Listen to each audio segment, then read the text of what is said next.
Salve, camaradas! O tema do vídeo de hoje do canal é: patrões querem que os trabalhadores passem fome.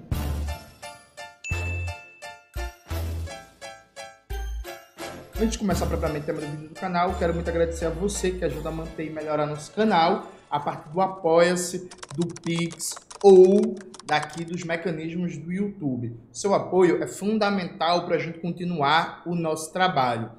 Lembrando que o Pix não tem desconto, né? E o Apoia-se tem um desconto menor do que aqui no YouTube. Então, se você tiver preferência, apoie nosso canal a partir do Pix, que não tem desconto nenhum e fortalece muito o nosso trabalho. E agradeço todo mundo que fortalece nosso trabalho de divulgação, divulgando, compartilhando, acompanhando. Um beijo e tamo junto demais. Note, nos últimos dias circulou muito nas redes sociais um vídeo postado no Twitter do sindicalista Antônio Neto. Bota a foto dele aí, Maxwell, por favor. O Antônio Neto é sindicalista lá do PDT de São Paulo. E aí estava uma negociação, né, entre os trabalhadores e trabalhadoras do setor de informática e processamento de dados e o representante das empresas, a patronal, né? E aí o Antônio Neto compartilhou, está no site, está na página também do sindicato, que é o representante das grandes empresas, da patronal, falando do VR, do Vale Alimentação, do Vale Refeição. E aí, gente, é chocante, porque é um episódio de sincericídio, né? Quando a burguesia fala a verdade e você vê quais são os interesses objetivos dos patrões do capitalismo. Eu vou colocar aqui para vocês acompanharem o trecho e depois a gente vai fazer comentários importantes em cima desse trechinho aqui que a gente vai ver. Deixa eu abrir aqui para vocês. Tem no YouTube também, mas eu preferi pegar o trecho do Twitter. Ó, vamos lá, né? Contestação do SINDPD, o sindicato representando os trabalhadores, né? Vamos lá? Valor. Eu fiz alguma pesquisa dos valores da alimentação. Falei outro dia, você brincou comigo. Falei, não, isso aí deve ser alguma coisa. Primeiro, que o valor que a gente vai dar com 3,5% que você está ofertando, mesmo que você desse 10% no Vale Refeição, que ele está pedindo no Vale Refeição um pouco mais significativo, nós não estamos pagando um combo do McDonald's, do Big Mac, que é o básico do McDonald's, que custa R$32. Então, o que eu quero dizer para você é que a verdade é que isto aqui garante que os companheiros e as companheiras se alimentem. Garante, porque o salário não dá. Olha o que você está me ofertando de piso.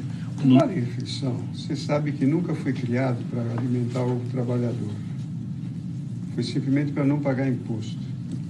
Então, isso foi inventado exatamente só para isso, para diminuir a carga tributária sobre a folha de pagamento naquela época. E foi criado o Vale Refeição, que isenta as pessoas de pagar imposto sobre isso. Então, e usar o Vale Refeição como comparação de alimentação do funcionário não tem nenhum menor sentido. Isso é uma complementação e é uma forma de pagar menos impostos através do sistema de Vale Refeição. Veja, gente, muito importante aqui. Há uma essência básica do capitalismo. O capitalismo, a única função de uma empresa é o lucro. A empresa não tem preocupação ambiental, não tem preocupação com diversidade, não tem preocupação com a saúde do trabalhador, não tem preocupação com o bem-estar. A única função da empresa capitalista é o lucro. Aquela parte da função social, a missão da empresa, seus compromissos éticos, tudo isso é chaveco, tudo isso é mentira. Como vocês viram na negociação, entre aspas, o sindicalista o Antônio Neto fala abertamente que o Vale Refeição não dá para os trabalhadores e trabalhadoras se alimentarem. Qual é a resposta da patronal, dos patrões, dos grandes empresários? A resposta é: problema não é meu. Não estou preocupado se os trabalhadores e trabalhadoras se alimentam bem. Estou preocupado só com o lucro. Essa é a resposta. Isso é um exemplo muito bom do que é a síntese do sistema capitalista. Os caras só estão preocupados com o lucro e nada mais. Nada mais. Todo esse debate de missão social, de compromisso ambiental, de compromisso com os direitos humanos, tudo isso é chaveco, é conversa, é papo mole. Inclusive, a empresa, ela só entra nesse discurso, né? Ela só coloca isso em pauta se for importante para disputar o mercado. Então, se ela quer pegar um público que tem alguma preocupação com isso, se isso vai fazer bem para a marca, se vai melhorar a imagem da marca, vai melhorar a sua lucratividade, aí os caras entram com essa conversa. Mas assim, eles não têm preocupação nenhuma com isso. Nenhum. Isso por um lado. O segundo lado, e talvez o mais importante, é compreender que esse vídeo mostra muito que a essência da contra-reforma trabalhista aprovada pelo Michel Temer e vigente até agora. Um dos pontos centrais da reforma é sobrepor o negociado ao legislado. O que significa? Isso significa submeter os trabalhadores e trabalhadoras à correlação de forças imediata na dinâmica de cada empresa ou de cada setor. Então, veja, se, por exemplo, a legislação trabalhista diz que você precisa pagar um vale-refeição que dê para cobrir o preço médio, sei lá, de um PF, vamos imaginar, de um PF, você tem que cumprir isso, pronto, e acabou. Se não cumprir, é violação de legislação trabalhista. Quando você tem um negociado acima do legislado, isso fica no processo de negociação, né? Então, fica ali a disputa, a luta de classes mesmo, entre trabalhador e empresa, né? Entre sindicato dos trabalhadores e patronal, para ver como é que se coloca isso. E aí, as empresas, desde a contra-reforma trabalhista do Michel Temer, elas estão com a condição muito vantajosa, né? Porque o desemprego no Brasil, desde o ajuste fiscal aplicado no final do governo Dilma II, antes do golpe, explodiu, se mantém muito alto até hoje. Você tem um desemprego acima de 7%.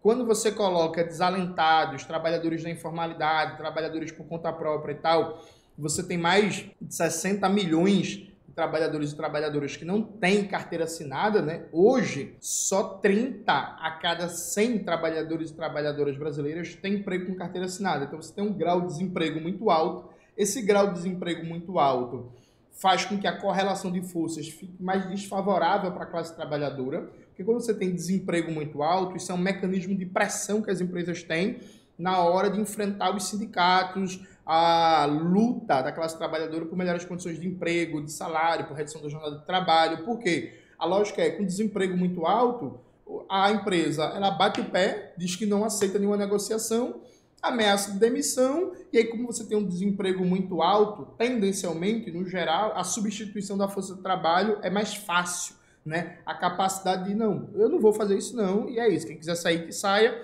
e recontratar a força de trabalho fica mais fácil. Ou seja, a lógica da burguesia brasileira, que foi posta à frente pelo Michel Temer, né, de fortalecer, de dar primazia do negociado frente ao legislado, é uma lógica de, aproveitando uma condição de altíssimo desemprego, sair empurrando perdas salariais, sair empurrando piora das condições de trabalho, sair empurrando aumento da jornada de trabalho, mecanismos de aumento da produtividade que prejudiquem a saúde do trabalhador, sair, inclusive, terceirizando custos de produção para a classe trabalhadora. Então, por exemplo, eu tenho um parente meu, que eu não vou falar o nome, que a empresa telemarketing botou para trabalhar em casa. Aí você pensa assim, beleza, a empresa telemarketing botou para trabalhar em casa. Aí tem as metas, né, de produtividade.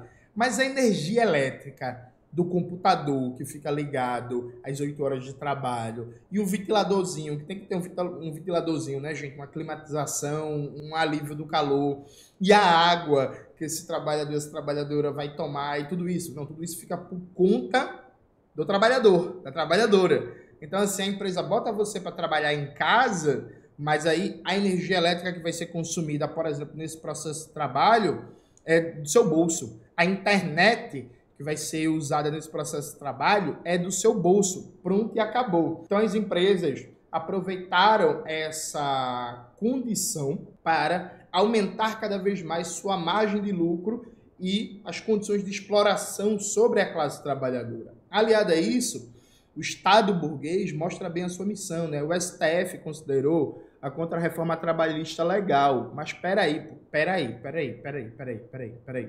Vejam, a ideia de que o negociado vale sobre o legislado, se você reparar, isso só vale para direitos trabalhistas, né? Porque vamos imaginar que esse princípio de que o negociado vale sobre o legislado servisse para tudo. Então, vem cá. Então, se eu consigo um movimento forte de trabalhadores que ocupam uma fábrica, por exemplo, e aí o dono da fábrica aceita, vamos imaginar, né, a nível de suposição, o dono da fábrica aceita que agora essa fábrica é dos trabalhadores, porque ele não aguenta mais a pressão política, essa fábrica passa a ser dos trabalhadores e trabalhadoras? Claro que não. O que é que vai acontecer numa situação como essa? A justiça vai ser acionada, vai ter reintegração de posse, vai vir a polícia, vai vir um batalhão de choque, aquela ocupação vai ser considerada ilegal, vai ser considerada que está violando o direito de propriedade, sabe? Então, assim, a ideia de um negociado acima do legislado só vale para direitos trabalhistas. É ilegal, sabe? Isso é ilegal, porque isso tira a prerrogativa do arcabouço legal do mercado de trabalho, inclusive do que foi consolidado na Constituição brasileira e no conjunto de leis trabalhistas. Então, você está dizendo que o trabalho legislativo, o trabalho do Congresso Nacional, sancionado pela presidência e referendado pelo STF como, né, guardião da constitucionalidade, ele não vale frente às injunções políticas do momento, do ambiente ali de trabalho, no conflito capital-trabalho. Veja, isso é um absurdo, percebe? Isso é um absurdo, mas o STF tem uma tendência a dar ganho de causa para os empresários em toda a questão trabalhista que chega no STF. O Alexandre de Moraes, o Gilmar Mendes, o Luiz Roberto Barroso, o Dias Toffoli, o Cristiano Zanin, eles têm tendência de votar sempre contra a classe trabalhadora em toda a questão trabalhista que chega no STF. Esses caras estão vivendo um paraíso, né? Paraíso, porque se o sindicato não tiver uma tradição de muita força, de muita mobilização, né, para conseguir impor vitórias, fica muito mais fácil para a patronal rebaixar as condições de trabalho, piorar as condições de salário, não garantir aumentos salariais acima da inflação. Então, o que esse vídeo mostra é que burguês, e aí veja, quando eu falo burguês, não é você, viu, que tem uma lojinha que emprega 2 pessoas, não é você que tem uma lanchonete, que tem uma loja de açaí que emprega 2, 3 pessoas, não é você que tem uma academia que tem 4, 5 funcionários. Burguês de verdade, aquele empresário rico, bilionário, milionário, aquele cara que tem um exército de trabalhadores e trabalhadoras.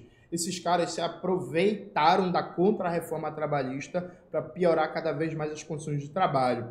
Isso explica porque cada vez mais a gente está mais doente, cada vez mais a gente aguenta menos o trabalho, está mais estressado, está com mais problemas, está com síndrome do pânico, está com insônia, está com gastrite, está com problemas 1000, porque o trabalho é cada vez mais angustiante.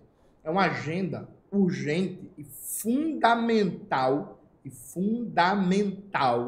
a gente retomar o debate, a luta e o enfrentamento para revogar a contra-reforma trabalhista, né? A CLT brasileira tinha vários problemas, mas é fundamental a gente garantir a volta da prioridade da legislação trabalhista nacional, fortalecendo-a sobre o legislado, e os acordos e convenções coletivas não podem retirar direitos, rebaixar direitos, pode ampliar e melhorar direitos, assim, não rebaixar, retirar direitos, garantir o fim da jornada intermitente de trabalho, que são uma tragédia para a classe trabalhadora, e voltar a prestigiar e fortalecer o papel dos sindicatos das negociações coletivas. Claro que os sindicatos também têm muitos problemas no Brasil.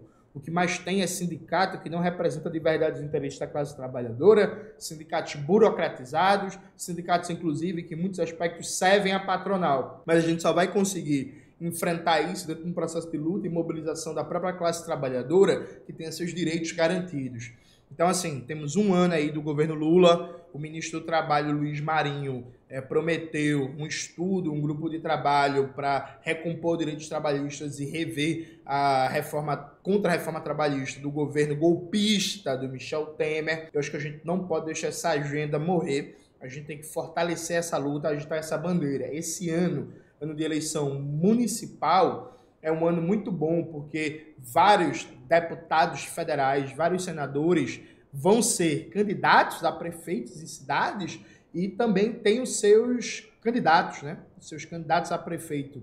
Então é um ano muito bom para fazer pressão política, para colocar os grandes temas, para avançar em direitos. Fica mais difícil, por exemplo, para um deputado federal, para um senador, votar contra a ampliação de licença maternidade e licença paternidade em ano eleitoral. fica mais difícil para um deputado federal, um senador que vai ser candidato a prefeito ou que tem seus candidatos nas cidades, votar contra o fortalecimento de direitos da classe trabalhadora. Claro, nenhuma vitória está garantida, né? Precisa de mobilização, de luta, de pressão, mas assim, é imprescindível que a gente combata a precarização das condições de trabalho do nosso povo e combata esse tipo de burguês que só pensa em sugar ao máximo o sangue do nosso povo, que trata esse país como uma empresa a ser explorada, com o povo trabalhador, nada mais é do que matéria-prima para fazer seu lucro. Com esse tipo de gente, inclusive, só é importante lembrar, viu?